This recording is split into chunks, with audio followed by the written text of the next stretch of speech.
plus largement des intrants Ça n'a pas de agricoles. poids élément. Question financière dans un premier temps. À votre avis, derrière, pourquoi la situation de l'élection du président La Macron est distribution assez... agricole se prépare.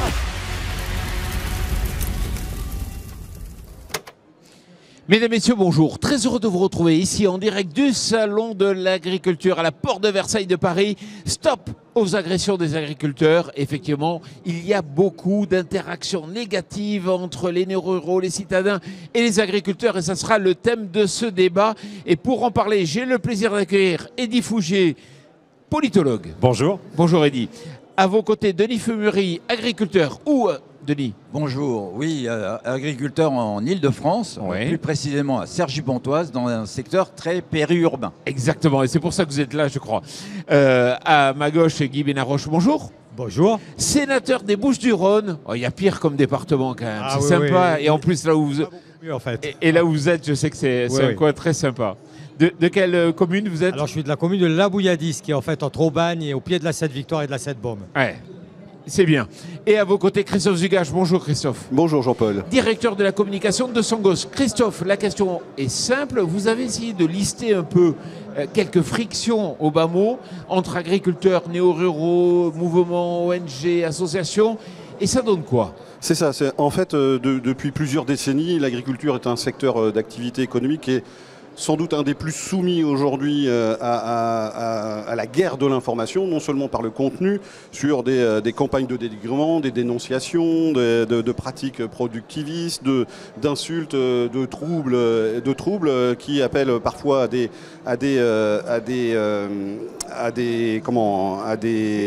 faits, à des nuisances, etc. Et puis à des plaintes, voilà. Mais ça, c'est d'une part, c'est sur ce qu'on entend, mais pire parfois à des agressions physiques d'agriculteurs.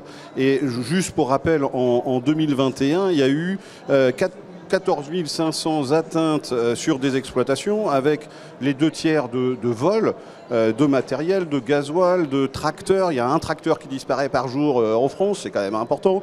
Et puis beaucoup aussi d'intrusions dans les élevages qui ont été multipliées par 3. Donc aujourd'hui, moi je mets les pieds dans le plat, hein, carrément. Je dis c'est insupportable, c'est pas convenable. Et surtout que en fait, c'est ce contenu d'infos, sans doute parfois avec des fake news, vient aussi de donneurs de leçons, qui savent d'ailleurs pas reconnaître un blé du Norge, et qui pensent être suffisamment légitimes pour parler de choses qu'ils ne connaissent pas. Donc voilà, c'est ça une grosse problématique aujourd'hui. Alors, Denis, vous, en Île-de-France, vous êtes au contact directement. Ça se passe bien ou moyennement bien? Alors, ça a toujours existé en fait. Dans un monde qui devient urbain par rapport à un monde rural il y a une centaine d'années, c'est normal que le décalage se fasse. Aujourd'hui, dans un secteur périurbain, ça fait 30 ans que j'explique à mes riverains ce que je fais. Néanmoins, ça ne suffit pas, parce qu'ils se renouvellent tout le temps. L'Île-de-France, c'est un turnover permanent. Il faut recommencer sans cesse. Il faut aller dans les écoles, expliquer notre métier. Mais ça ne suffit pas, parce que 12,5 millions d'habitants pour 5 000 agriculteurs, il faudrait faire ça à longueur de temps, d'aller dans les classes et expliquer nos métiers. Néanmoins, sur le terrain, il y avait toujours des agressions passagères liées à nos travaux des champs. Je pense notamment à la période de la moisson. Ça peut faire du bruit, ça peut créer de la poussière. Ça fait du bruit. Ça fait du bruit, ça fait de la poussière. On a un handicap, c'est les 2 heures d'avance qu'on a sur le soleil déjà. Quand on nous agresse à 10 heures du soir, au soleil, il est 8 heures. Mais ça, bon, ça fait partie des enjeux. On est obligé de les accepter. Et puis, à force de dire que les agriculteurs polluent, à chaque fois qu'on les voit travailler, forcément, ils polluent. Donc, qu'est-ce qu'ils font? Surtout si on fait de l'épandage. Et puis, des fois, vous salissez la route aussi, il faut le dire. Alors, j'ai résolu le problème. Ça arrive parfois, hein, bien sûr. On a refait tous les chemins de terre pour pouvoir décrotter les routes tracteurs avant d'aborder les routes. Si on veut être respecté, il faut respecter aussi nos voisins. C'est indispensable. Partant de là, on y arrive. Bon, tous les agriculteurs ne le font pas, mais moi j'éduque mes voisins agriculteurs aussi. Et ils le comprennent très vite. Oui, mais Denis, on a tourné un reportage chez vous et c'est vrai que vous étiez énervé parce que vous voyez des fois des voisins qui ne le font pas. Oui, c'est vrai. Et il faut le dire aussi, c'est Il vrai. faut le dire. Il faut faire l'éducation de tout le monde. Donnant. Mais néanmoins, ça devient compliqué. Et l'incident le plus récent, il est politique, c'est la création des ZNT. Les ZNT, c'est les zones de non-traitement. Dès lors on nous impose de reculer par rapport aux riverains, les habitants, ça veut dire qu'on est dangereux. C'est un aveu de faiblesse. Alors qu'on n'a jamais été aussi propre. On a moins de molécules dangereuses. On a du matériel plus performant. On s'améliore sans cesse, on est attentif. Et là, on se fait punir parce que c'est des surfaces en moins à cultiver. Denis, je suis allé chez vous, on voit les immeubles vraiment au bout des parcelles. Absolument. Globalement. Est-ce qu'il y a des tensions quand vous sortez le pulvérisateur, par exemple? Oui, non, mais des tensions, il y en a. Bon, il y a des, Comment elles se matérialisent? Allez, Alors, dites-nous tout. il y a des gestes désagréables. Des insultes? Des doigts aussi. Ouais, des doigts aussi, très clairement. Des photos, beaucoup de photos. Beaucoup de C'est-à-dire vidéos l'utilisation de la vidéo pour vous dire « je vous filme ». pour dénoncer. Dénoncer auprès des mairies, les autorités, main courante, plainte, enfin vraiment tout l'arsenal. Bon, il faut derrière travailler avec les communes, expliquer, alors même provoquer des débats publics pour expliquer. Par contre, lorsqu'on me demande par lettre recommandée quelle molécule j'utilise, là je ne réponds pas. Pourquoi? Et là, Pourquoi? parce que c'est un cercle sans fin. Les produits sont homologués, ils sont autorisés, ils sont utilisés dès les doses les plus faibles possibles parce qu'ils ne sont pas remboursés ces produits-là. Hein. On va à la pharmacie, ils sont remboursés, mais là, c'est pas remboursé.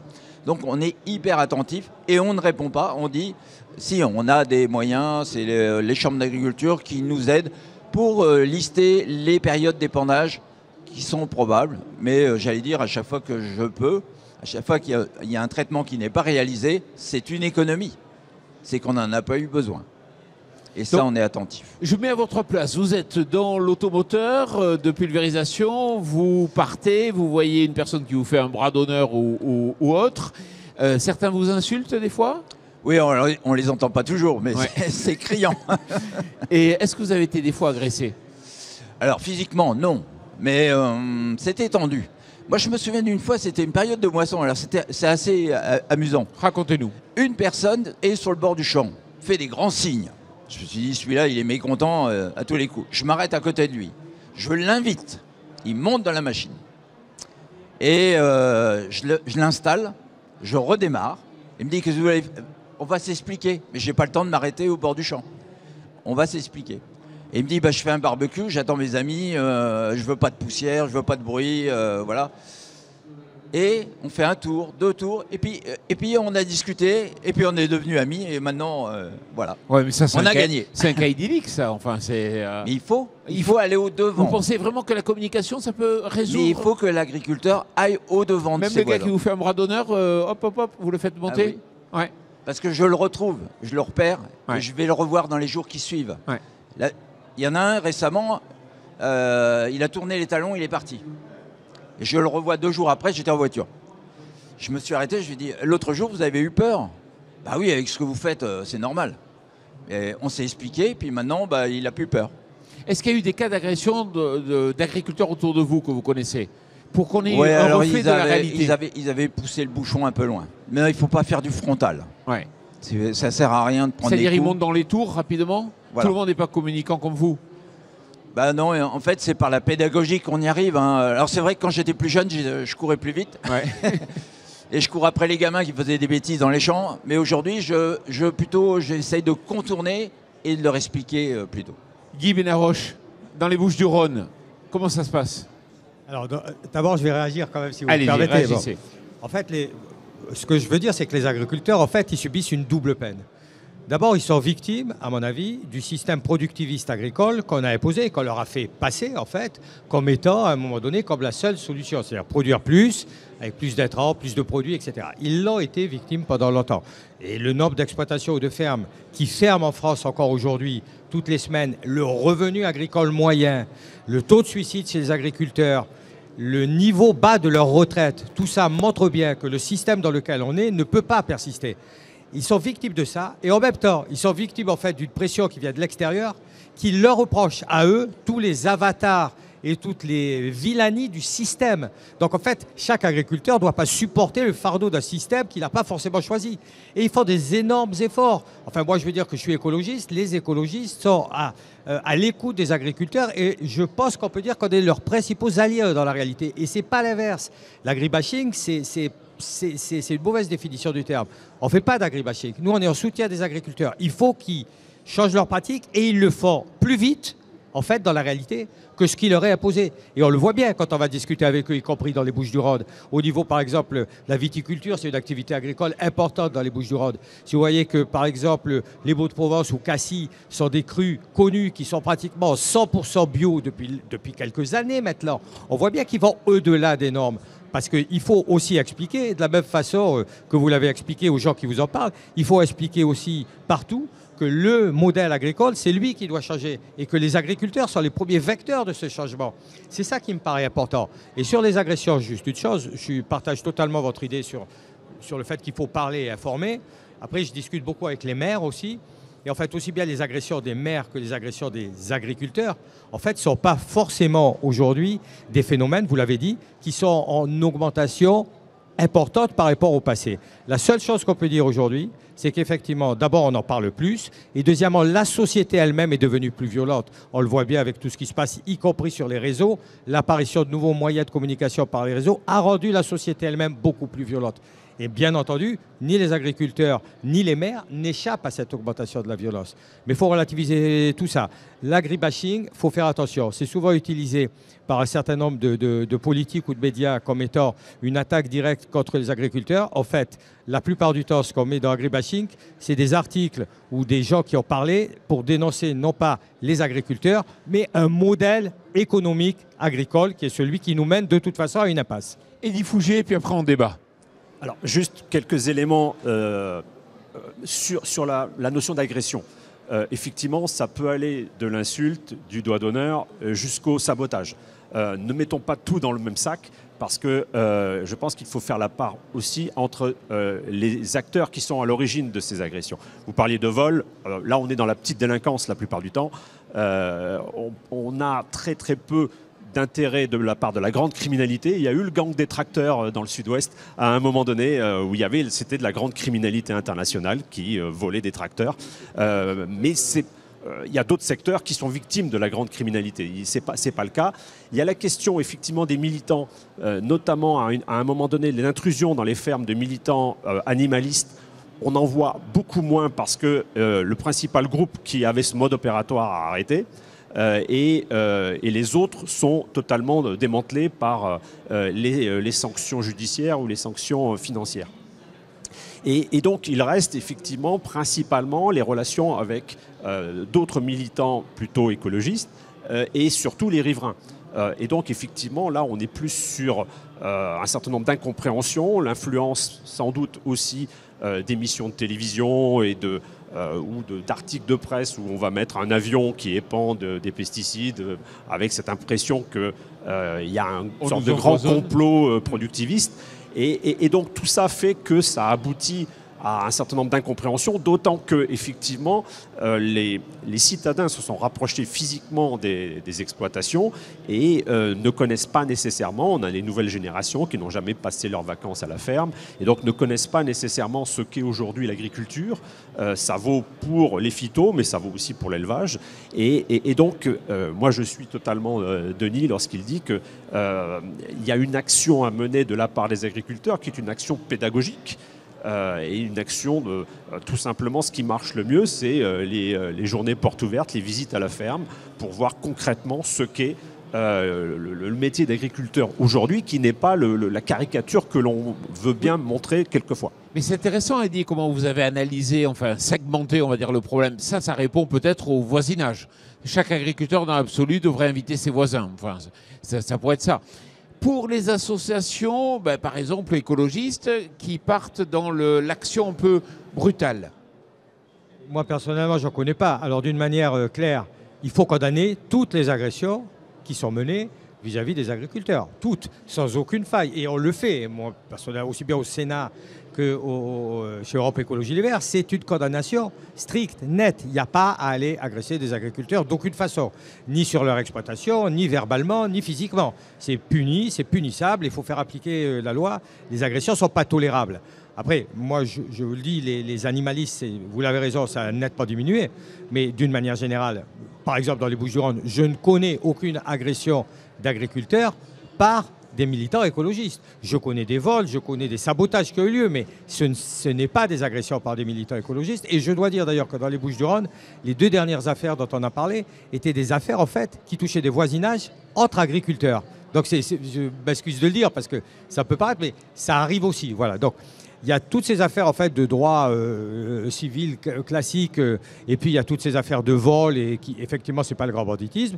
Ça on peut le mettre à part, c'est compliqué de répondre à ça. Mais aujourd'hui, je le redis, il n'y a que des gens qui peuvent se prétendre écologistes mais qui ont mal compris la question qui peuvent venir agresser des agriculteurs. Mais Voilà. il y a des mouvements, Extinction Rébellion par exemple, ils prennent de plus en plus la parole au travers d'actes qui sont des entraves. La dernière action d'Extinction Rébellion que je connaisse dans les Bouches-du-Rhône, c'est sur un site industriel de Gardanne. Ce n'est pas vis-à-vis d'agriculteurs. Et quand on agit quand des associations agissent sur des problèmes, par exemple, de terres agricoles, pour préserver des terres agricoles contre l'arrivée justement par le périurbain de zones artificialisées sur des terres agricoles, lorsqu'on défend, par exemple, dans mon village dont j'étais, dans ma petite ville dont j'étais élu, les zones agricoles protégées, tout ça, c'est des écologistes qui le font aussi. Donc, il faut voir aussi cette partie des choses quand même. Nous, au Parlement, on ne fait que ça, en fait. C'est quoi une ZAP ? Une ZAD, c'est une zone agricole protégée. C'est un processus qui est mis en place avec la préfecture, la chambre d'agriculture et une commune pour rendre, en fait, beaucoup plus active la protection d'une zone dans un PLU ou dans un PLUI que le simple zonage, par exemple, en zone non constructible, etc. C'est beaucoup plus difficile de revenir sur une ZAP, y compris pour une commune ou pour une communauté de communes, que sur un PLU ou un PLUI. Donc c'est important de protéger les zones agricoles, c'est la première chose, et on essaye de le faire de plus en plus, et moi j'incite tous les maires des Bouches-du-Rhône à le faire, et c'est important ensuite, après, d'installer là où il n'y en a pas, des agriculteurs sur les zones agricoles qui ne sont peut-être pas exploitées aujourd'hui, mais qu'on peut faire garder aux zones agricoles, parce qu'en fait, l'importance de l'agriculture, vous le savez, c'est quand même l'alimentation. Et donc, c'est l'agriculture qui nous nourrit. Et aujourd'hui, il faut compter sur l'agriculture pour nous nourrir au plus près de chaque commune. Christophe ? Oui, effectivement, je crois qu'il y a deux ou trois niveaux en fait, où on peut agir. C'est d'une part, bien sûr, les rencontres citoyens urbains qui sont à côté riverains. Ça, c'est une chose. C'est les réseaux sociaux. Et aujourd'hui, il y a plusieurs groupes d'agriculteurs, plusieurs démarches qui sont en place et qui expliquent leur métier, qui défendent leurs valeurs, les territoires et les productions et l'exercice du métier. Donc ça, c'est pas l'agriculture ou l'agriculteur qui est remis en cause, c'est souvent parfois son acte de production qui n'est pas compris. Donc là, effectivement, il faut l'expliquer. Mais il y a aussi, je pense peut-être, et là, c'est peut-être plus au niveau politique et puis social. Alors au niveau social, il y a de moins en moins de maires qui sont des agriculteurs ou des retraités agriculteurs qui sont maires. Je crois qu'aujourd'hui, ça doit représenter environ 10% en fait des maires. Et donc là, il y a aussi un véritable dialogue de patrimoine, de culture, d'explication qui est aussi à remettre à jour pour expliquer qu'est-ce que c'est l'agriculture au niveau des conseils municipaux, mais aussi vous l'avez souligné, des habitants des différentes communes et souvent des communes rurales où on voit quand même parfois certaines agressions. Je prends les 450 arbres fruitiers qui ont été dérobés après avoir été plantés dans le sud-est. Voilà, donc c'est quand même un composé. Et puis, donc au niveau politique, peut-être y a-t-il aussi, je veux dire, un contrat social à renouveler ou à insister entre la population française, les citoyens et le monde agricole. Aujourd'hui, tout le monde veut une agriculture avec plus de choses et moins d'intrants, etc., de qualité, etc. Donc on veut plus de green, mais est-ce qu'on est prêt à payer 10 € de plus de la barquette de fruits ou de légumes? Non, je ne crois pas. Donc là aussi, il y a peut-être une action de valorisation de l'agriculture, et on le voit avec ces 2 années de Covid où l'alimentation revient au centre des préoccupations des Français. Mais malgré tout, quand on va dans une grande distribution et qu'on achète des pommes qui viennent de Pologne alors qu'on a tout ce qu'il faut en France, voilà, il y a des fois des paradoxes. Alors, au travers de votre démarche positive production, vous avez quand même listé des frictions, des agressions. Est-ce que il y en a très peu au niveau national? Combien vous en comptez concrètement? C'est ce que je disais en préambule, il y a 14 500 environ actions qui ont été recensées par la cellule Déméter, etc., au niveau national en 2021. Voilà. Après, effectivement, est-ce que il y a peut-être des petites idées, mais qui déjà existent. Quand un agriculteur va traiter, il prévient ses voisins, mais quand même un agriculteur, ça commence à pouvoir se faire. Il y a quelques réseaux qui existent, mais voilà. Ce que tu disais, c'est même si je suis en bio, par exemple, je sors mon pulvé pour aller traiter parce que j'ai besoin d'aller traiter ma culture. Le passant qui passe, lui, sait pas que c'est un agriculteur bio ou qu'est-ce qu'il y a dans son pulvérisateur. D'où les lettres recommandées que tu peux recevoir. Alors peut-être y a-t-il aussi, je veux dire, à mettre des réseaux de communication.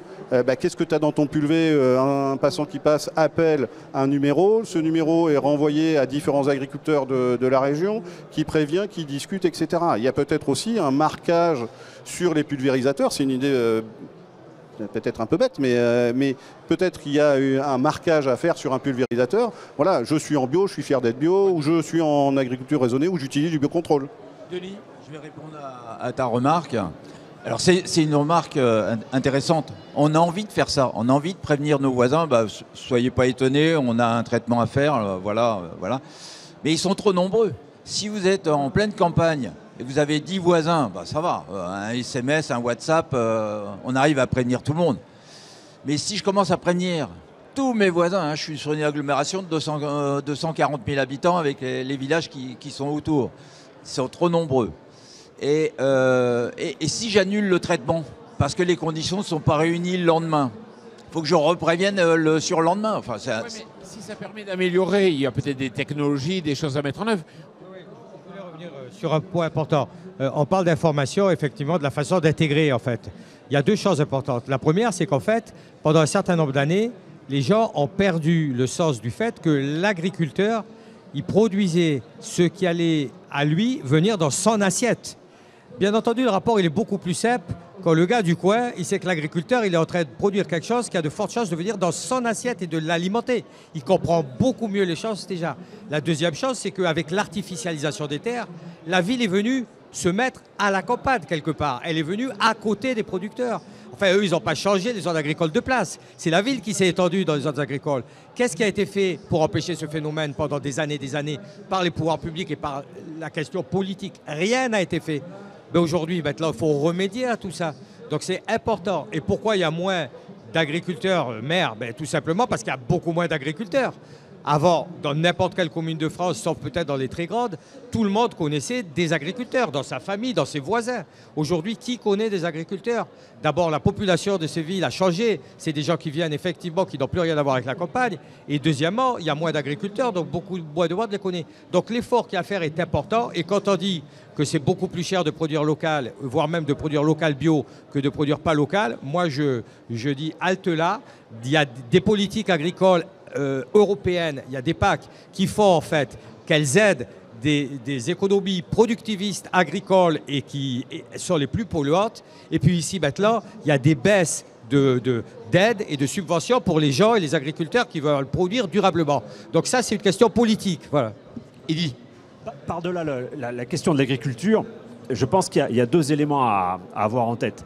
Le premier, c'est qu'on est dans une société de services, une société citadine, une société de loisirs. Et donc, on a beaucoup de mal aujourd'hui avec la notion même de production. Et ce n'est pas uniquement les agriculteurs qui sont montrés du doigt. Alors, regardez telle ou telle implantation d'usine qui est refusée par des des riverains. Regardez tel ou tel projet d'aéroport, bon, on ne va pas refaire le film. Regardez tel projet de stade dans la région lyonnaise, etc. etc. Donc n'importe quel projet aujourd'hui se heurte à des riverains indépendamment de l'agriculture. Parce qu'on est dans une société effectivement de la consommation et on n'est plus dans une société de la production. On n'a plus l'habitude de cheminer d'usine, on n'a plus l'habitude de voir de la production. Les halles aujourd'hui, c'est du service, c'est pas la production comme on le voyait auparavant. Vous avez dans beaucoup de villes, vous allez à Nantes, les anciens chantiers navals, aujourd'hui c'est un espace de loisirs. Et donc on n'a plus ce réflexe de production, et quand on voit la production et quand on voit pas que des agriculteurs, on est choqué parce qu'on a l'impression que ça va polluer et que ça va nous empoisonner. Mais il y a quand même un avantage par rapport aux agriculteurs, c'est que les agriculteurs sont l'une des catégories sociales les plus populaires. N'oublions pas ça.